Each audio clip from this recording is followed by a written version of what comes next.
É, eu sei. Arrepiou o corpo inteiro agora, né? É, esse é o poderoso efeito da vinheta do PlayStation 1.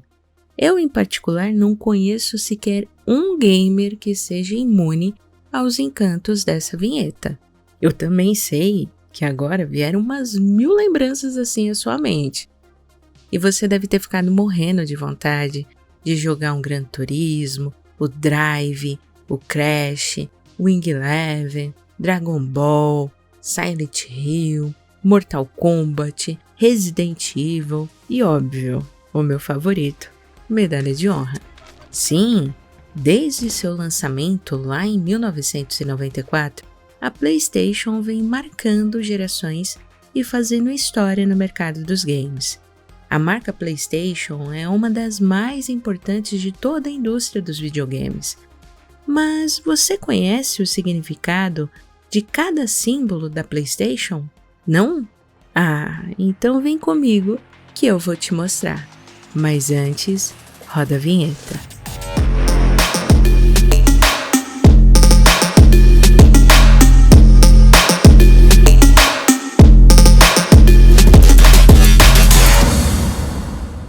Para quem não me conhece, prazer, eu sou a Tami Gasparetto e para quem já é inscrito aqui nesse canal, é um prazer estar falando com você novamente.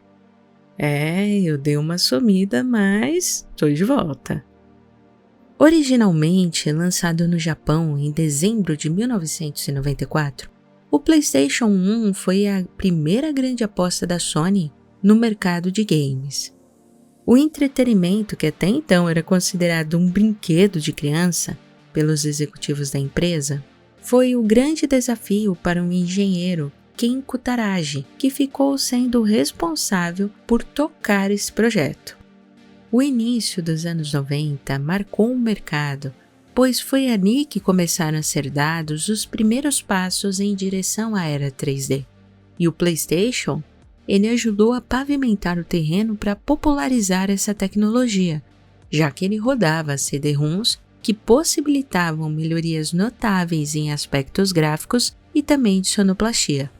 A versão Slim do aparelho foi lançada nos anos 2000 e passou por uma revisão no designer que deixou ele menor, mas sem muitas mudanças significativas em hardware. A coisa continuou a mesma.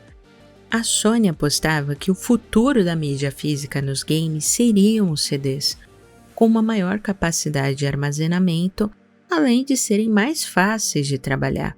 Já a Nintendo, eles acreditavam que ainda era muito cedo para eles abandonarem os cartuchos. Ou seja, você iria parar de assoprar fita e iria passar a passar o dedo, passar o CD na testa, a passar pasta de dente no CD, até mesmo a virar o console de ponta cabeça para que ele lesse o CD. Porque quando essa imagem aqui aparecia, valia qualquer truque, valia qualquer dica para fazer o CD ler. Quem já passou por isso sabe o que é fortes emoções. Mas, voltando ao assunto, o PlayStation, quando ele chegou no mercado, ele ainda concorria com consoles de gerações anteriores. Nessa época, a Sega lançou também um videogame com a mesma tecnologia, que era o Sega Saturn. A diferença é que o Sega Saturn ele lia tanto cartucho como CD. Mas como os jogos da Sega eram os mesmos que o do Mega Drive, o videogame não encantou muito não. Muita gente não lembra do Sega Saturn. Até mesmo porque não tinham por que comprar o Sega Saturn, porque ele tinha os mesmos jogos que o Mega Drive. Mas tinha uma coisa que era bem interessante no Sega Saturn, era o controle. Ele tinha um controle de fliperama que na época era uma coisa assim de outro mundo. Então o pessoal acaba mais lembrando do controle do que propriamente do console. Mas o PlayStation, ele só chegou no ocidente em setembro de 95. Os primeiros jogos, eles não empolgaram muito não. E também tinham grande dificuldade em se adaptar ao todo o potencial do aparelho. Mas isso não afetou as vendas, tá? que foram até mesmo maiores do que as expectativas da Sony. Em relação aos controles, a primeira versão, a de 94, ela foi lançada com aquele controle, esse daqui, o tradicional, que era sem os botões analógicos e também não vibrava. Em 97 houve a segunda versão. Aí foi lançado o Dual Analogic Control e o DualShock. Essas últimas duas versões elas se tornaram um padrão de todas as outras versões futuras do PlayStation, até a chegada do DualSense, agora no PlayStation 5. Em todo o seu percurso de mercado, o PlayStation 1 foi um dos mais populares entre todos os consoles. Ele se tornou o primeiro a atingir a marca de 100 milhões de unidades vendidas. No final das contas, ele vendeu 102,5 milhões de aparelhos, o que é uma marca extraordinária, porque nessa época aqui, o conceito era que videogame era brinquedo de criança. A Sony entrou no mercado de games que era dominado pela Nintendo e pela Sega, e em um passado não tão distante, pela Atari. Mas a Nintendo e a Sega, elas duelavam por esse mercado no mínimo 15 anos. Ambas as marcas possuíam um apelo muito forte, um marketing gigantesco entre as franquias de Mario Bros e Sonic. Até hoje eles disputam aí os corações dos gamers, e a Sony, além dela entrar no mercado inovando e gerando um custo maior em ticket médio das mídias, ela teria que mudar a cabeça, a forma do consumidor de encarar essa mudança, essa migração de cartucho para CD. Além dessa dificuldade, a Sony teria que enfrentar a construção da marca, o brand, a identidade de uma marca nova que estava chegando no mercado. De início, a Sony ela tentou usar o Crash, que por sinal é um marsupial, o que muita gente confunde com raposa, tá? A Sony tentou usar o Crash como mais ou menos um mascote promocional da PlayStation, o que se equivalia, digamos assim, ao Sonic da Sega. Até o enredo do jogo, ele é muito parecido com o Sonic. Teve sim muitos gamers que gostaram e tem gente ainda que é super fã dessa franquia. Mas a semelhança do Crash com o Sonic meio que transformou o Crash em um Sonic da PlayStation, né? Algo meio genérico ali. Esse apelo com o público infantil era a ideia inicial da Sony, que tinha sim por intenção desenvolver um brinquedo para criança. E se você se situar lá em 1993, 1994, sim, videogame era brinquedo de criança. Mas a questão é que a Sony tinha desenvolvido um equipamento que tinha uma capacidade gráfica gigantesca. O CD-ROM possibilitava melhoras notáveis em aspectos gráficos e sonoplásticos. O PlayStation trazia uma grade de jogos exclusivos que no futuro se tornariam as maiores franquias de videogames. Jogos com enredos complexos, que abriam possibilidades infinitas. Era um cenário muito maior do que uma floresta com bichinhos. Resident Evil, por exemplo, era um jogo que se popularizou com a Sony. Trazia todo um universo novo, o gênero Survivor, com enigmas que faziam a cabeça do jogador fritar. Porque naquela época, a gente não tinha internet para ficar lá pesquisando soluções para enigmas, não, a coisa era na raça, né? E por outro lado também, nós tínhamos jogos com uma realidade em primeira pessoa, jogos de tiro com temas realísticos de guerra. Medalha de Honra, por exemplo, ele revolucionou o mercado. Uma história que inclusive foi idealizada pelo Steven Spielberg e depois virou filme, né? O Resgate de Soldado Ryan foi baseado nesse jogo.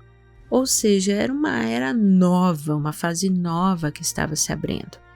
Eram adolescentes e adultos que consumiam esses jogos, e não mais crianças que pulavam em caixas e chutavam tartarugas. E a Sony, foi aí que ela teve o seu grande momento de eureka. Ela mudou o seu público-alvo. Ela não mais quis competir por crianças, não, ela passou a gerar entretenimento para adultos. O PlayStation, ele não se adaptou ao mercado, ele não entrou na competição entre Sega e Nintendo, não, ele gerou seu próprio público-alvo, mirou nos adultos e nos jovens adultos, que cresceram ali consumindo Sega e Nintendo, mas que agora eram órfãos de entretenimento, de conteúdo para sua faixa etária.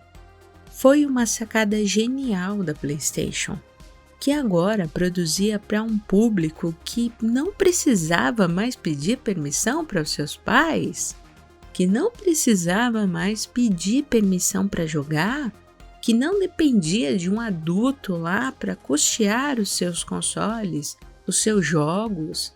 Não! A Sony passou a produzir para aqueles que possuíam vontade, autonomia e muito dinheiro para consumir. A Sony deixou esse público infantil para a Sega e para a Nintendo e foi investir em uma identidade que amparasse todo esse conceito da marca. Essa aqui era a embalagem, a caixa do PlayStation 1, uma comunicação um pouco mais sóbria, mas era o mesmo estilo de padrão da Nintendo. Porém, no lançamento do PS2, lá no fim dos anos 2000, a Sony, a PlayStation, já tinha o seu público-alvo definido. E a embalagem, o brand da marca, já vinha trazendo o triângulo, o círculo, o X, o quadrado, como um apoio, como ícones para o logo da PlayStation. Hoje, só de visualizar esses símbolos, você já associa a marca do PlayStation. Nem é necessário o logo mesmo da PlayStation para que você identifique a presença da marca. Isso aqui é uma excelente construção de marca. Mas por que esses símbolos foram escolhidos? Tem algum significado envolvido nisso? A maior parte das pessoas usam esse controle aqui e é bem possível que a maioria não saiba o que significam esses símbolos que são estampados no controle. Bom, os consoles da Nintendo e da Sega traziam em seus controles os tradicionais A, B, X e Y. Você via eles tanto no controle da Nintendo como do Mega Drive. Já no caso do Master System e do Atari, eles foram feitos com botões numéricos. Então você tinha o 1 e o 2, que a gente brincava, né? Porque os dois botões era para pular. Aí você falava, aperta 2 que pula mais alto. Era tudo mentira, era só botão de pular. No entanto, esse padrão numérico, ele foi usado por muito tempo, tanto pela Master System, né? Pela Sega no caso, e pela Atari. Já o padrão de letras, ele era presente nos consoles também, né, no caso da Mega Drive e Super Nintendo. E a Sony, ela também inovou nesse sentido porque ela não escolheu nem letras nem números. Ela escolheu símbolos geométricos para estampar os seus controles do PlayStation. O responsável por convencer a Sony em adotar essa transformação foi o designer de hardware Teio Goto. Segundo Goto, a intenção era criar algo simples de se lembrar, e por isso a equipe optou por símbolos ou ícones. E aí nasceu a ideia de combinar triângulo, círculo, X e quadrado, e cada símbolo tem um significado e cor. O triângulo faz alusão ao ponto de vista e à direção de onde queremos chegar, e no caso a sua cor é verde. Já o quadrado, o significado dele é um pedaço de papel, como um menu ou um documento que irá ser acessado, e a cor escolhida para ele foi a cor rosa. Já o círculo, ele significa decisão positiva, um sim, e a cor dele é vermelha. Já o X é uma decisão negativa, um não, e ele tem a cor azul. E o círculo e o X, eles ficam em cores e também em posições opostas justamente por conta desse significado. Na realidade, o controle inteiro foi configurado por conta do significado dos símbolos e dos botões. Muitos desenvolvedores que antes mapeavam os botões de maneira aleatória começaram a seguir o mesmo padrão do PlayStation. Na época lá do PS1, era normal que nos jogos japoneses o círculo fosse usado para avançar e o X para retroceder, enquanto nos jogos norte-americanos o uso dos botões era o contrário. Isso acontecia porque os ocidentais geralmente relacionam o X como sendo o botão principal. Na verdade, até hoje é assim. Se você comprar um PlayStation versão japonesa, você vai ver que o confirma é no bolinha. Em agosto de 2022, a própria PlayStation trouxe à tona essa curiosidade lá no seu Twitter. Muitos usuários disseram que nem faziam ideia que havia um conceito por detrás dos botões. E você sabia dessa curiosidade? E não deixe de colocar aí nos comentários qual é o seu jogo de PlayStation favorito. Eu realmente estou curiosa para saber. Eu espero que você tenha gostado desse vídeo.